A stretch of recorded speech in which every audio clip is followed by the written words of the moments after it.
We all have those moments, right? Where you feel like you're just spinning plates, trying to keep everything in the air, work, family, just Mm-hmm. life. Yeah, definitely. It can leave you feeling pretty scattered, maybe a bit disconnected even. Totally. So here's a thought. What if feeling more grounded, more confident, and uh, more connected wasn't about adding more to your plate? Okay. What if it was more about seeing the surprising links between things you might not usually connect? That's a really interesting way to put it. Often the biggest shifts come from seeing how, different parts of life actually feed into each other. Well, that's exactly what we're going to explore today. We've pulled together some fascinating insights around nature, what it really takes to be confident, the skill of listening, which I think is often underestimated, Mm-hmm. the power of being present through mindfulness, and even a look at the dynamic nature of American culture. Quite a mix. Yeah. And our goal is basically to pull out the most useful bits from these areas and show you how they all connect to help make your daily life feel maybe richer, more focused, without overloading you. Right. It's about finding those like core threads that run through all these different things, the hidden connections. Exactly. So over the next little while, we're going to explore 5 key areas. First, how nature can be this amazing reset button. Okay. Then we'll dig into the science behind building real, lasting confidence. After that, the art of truly listening. Mm-hmm. We'll also look at the benefits of mindfulness. And finally, we'll touch on American culture.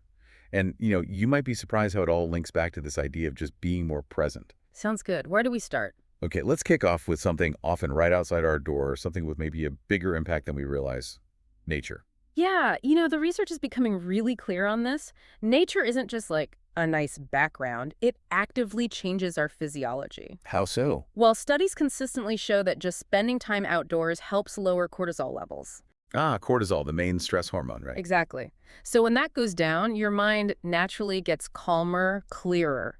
It's not just feeling relaxed, it actually affects your mental sharpness, Bro, tangibly. it really does feel like an antidote, doesn't it, Yeah. to all the noise Yeah. of modern life. Yeah. And it doesn't have to be like a massive expedition, right? No, not at all. Our sources mention some really accessible things, like just going for a hike.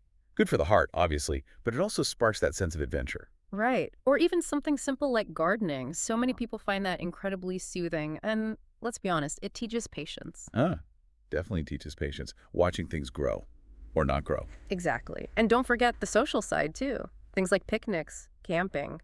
It's not just being outside, it strengthens bonds with people, shared memories. Good point. And linking this back to presence, nature kind of forces you to use your senses, doesn't it? The sun, the sounds, the smells. Yeah, it pulls you right into the moment. It's a fantastic way to reset physically, mentally, and socially. It really is like this amazing reset button. Just think about it for a sec. Can you remember a time, maybe recently, when you just felt instantly better after being outside? Oh, absolutely. That feeling, that shift, that's the power we're talking about. Okay, let's shift gears a bit. Let's talk about something more internal. Confidence. What is it, really? And how do we actually build it?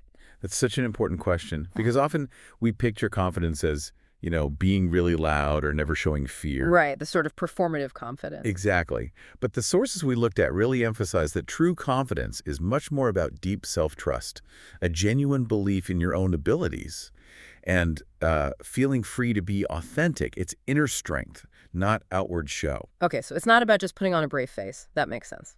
Our material mentioned the psychologist Albert Bandura and his 4 sources of confidence. Can you break those down?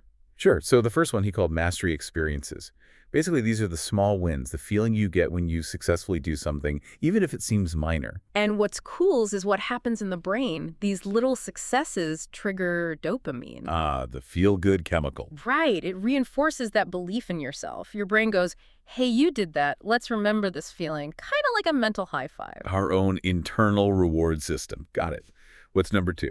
Second is vicarious learning. This is about getting inspired by seeing others succeed, especially people you look up to, mentors, role models, even just seeing someone handle a challenge well. So it's like, if they can do it, maybe I can too. Precisely. It opens up possibilities you might not have seen before. It shows you a path. Interesting. So surrounding yourself with inspiring people actually builds your own confidence. Okay, Okay. number 3. Social persuasion. This is about the impact of getting genuine encouragement. Real constructive feedback from people you respect. Genuine being the key word there, I imagine. Absolutely. Empty praise doesn't really cut it, but when someone you trust says, hey, I believe you can do this, it really boosts that sense of self-efficacy, your belief in your ability to succeed. Makes sense. And the last one. Finally, emotional state. This one's maybe less obvious, but how you feel physically, emotionally really impacts your confidence. How so? Well, think about it. It's much harder to feel confident when you're anxious or exhausted, right? Feeling calm, energized, positive. That creates a better internal space for self-belief. So getting enough sleep is actually a confidence-building strategy. You could definitely argue that, yeah. It sets the stage. Our sources also mention the brain's role more generally. How does our thinking drive this? Yeah, this is fascinating. The prefrontal cortex, think of it as the brain's CEO, planner, decision maker. Okay. It learns to predict success based on past experiences. So when you have those mastery experiences, those wins, Right. your prefrontal cortex starts expecting more wins, more positive outcomes, which feels like confidence. And dopamine, as we said, reinforces the good feelings. So what about the flip side? Fear. Right. Contrast that with the amygdala, the fear center. If that's overactive, it makes you focus on threats, potential failures, which obviously undermines confidence. But, and this is really crucial, brains have plasticity. They can change. Meaning they aren't fixed. Exactly. With practice, you can actually train your brain to focus more on possibility, less on fear. So confidence isn't just something you're born with or without. You can actually cultivate it. Precisely. Yeah. And connecting this back to your goals, even small steps, consistent steps towards what you want, build that underlying self-trust. Each little win reinforces, I am capable. That's empowering. Okay, let's move on to something fundamental for connection. Listening. Seems basic, but there's a real art to it, isn't there? Oh, absolutely. There's a huge difference between just hearing sounds and truly listening. What's the difference, really? Well, our sources emphasize that genuine listening is about understanding, trying to grasp the other person's perspective, making a real connection. It's definitely not just waiting for your turn to talk. We've all been guilty of that, I suspect. Probably. And it gets especially tricky, as our sources point out, if you're learning a language like English. Why is that? Native speakers often talk fast, words blend together, and then there's slang. Informal language can be totally baffling. Like that example in the material. Right. Knackered after the gig, mate. Exactly. You might hear the words, but very tired after the show, friend. Yeah. That meaning could be completely lost if you don't know knackered or gig. Right.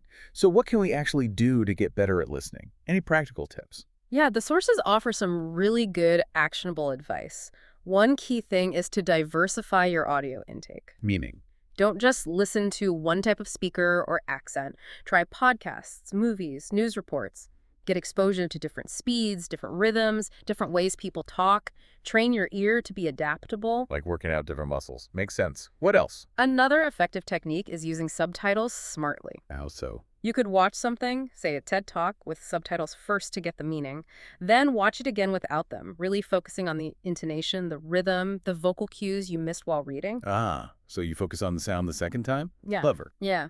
And finally, there's shadowing. Shadowing. It means repeating what a speaker says almost simultaneously. It feels a bit weird at first. I can imagine. But it's incredibly powerful for internalizing the natural flow, pronunciation, even the emotion of the language, like the example phrase, I'm excited about this. Try saying it along with someone. Feel how it flows. I can see how that helps you get the music of the language. And the payoff for being a good listener goes way beyond just understanding words, right? Oh, massively. True listening builds empathy. When someone feels genuinely heard, that builds trust, strengthens connection. It bridges language barriers, cultural divides, everything. It really does. Think about a time someone truly heard you. It feels amazing, doesn't it? That feeling of being understood. Exactly. Okay, let's move to something that helps us be present, not just with others, but in our own heads.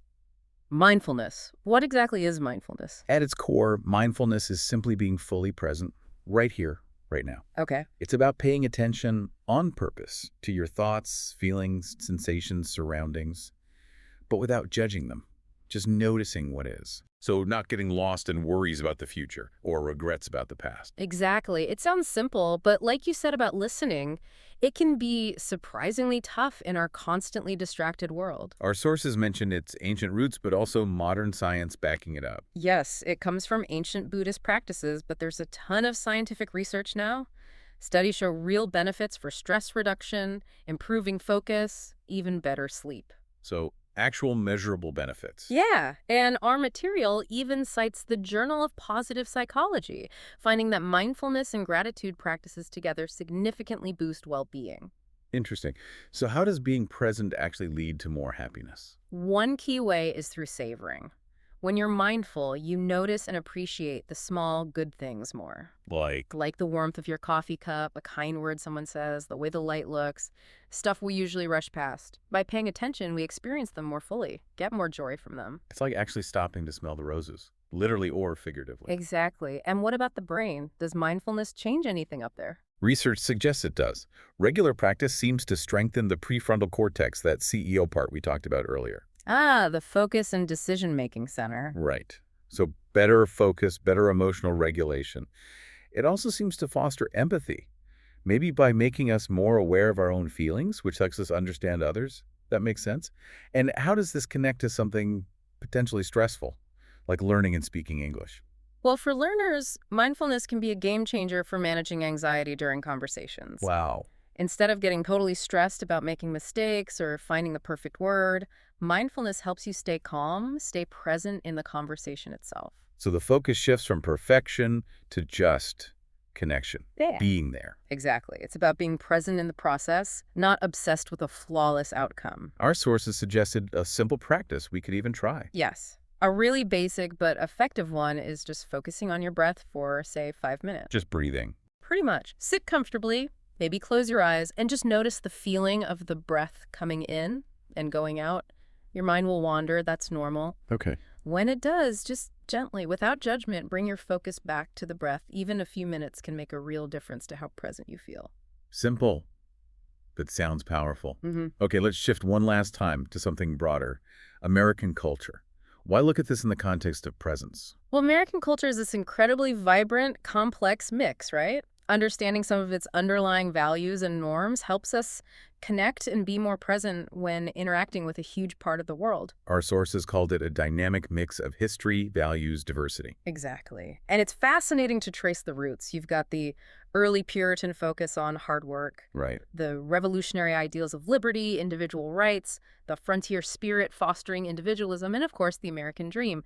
The whole idea of success through effort, ideally with equal opportunity, still debated, but influential. And you can see those threads in everyday lives, can't you? Right. Like the emphasis on direct communication. That's a big one. Valuing clarity, getting straight to the point, often linked back to that self-reliance, efficiency idea. What other examples? Well, the tipping culture is pretty unique, as our sources note, a direct way of supporting service workers. True. And then there's pop culture.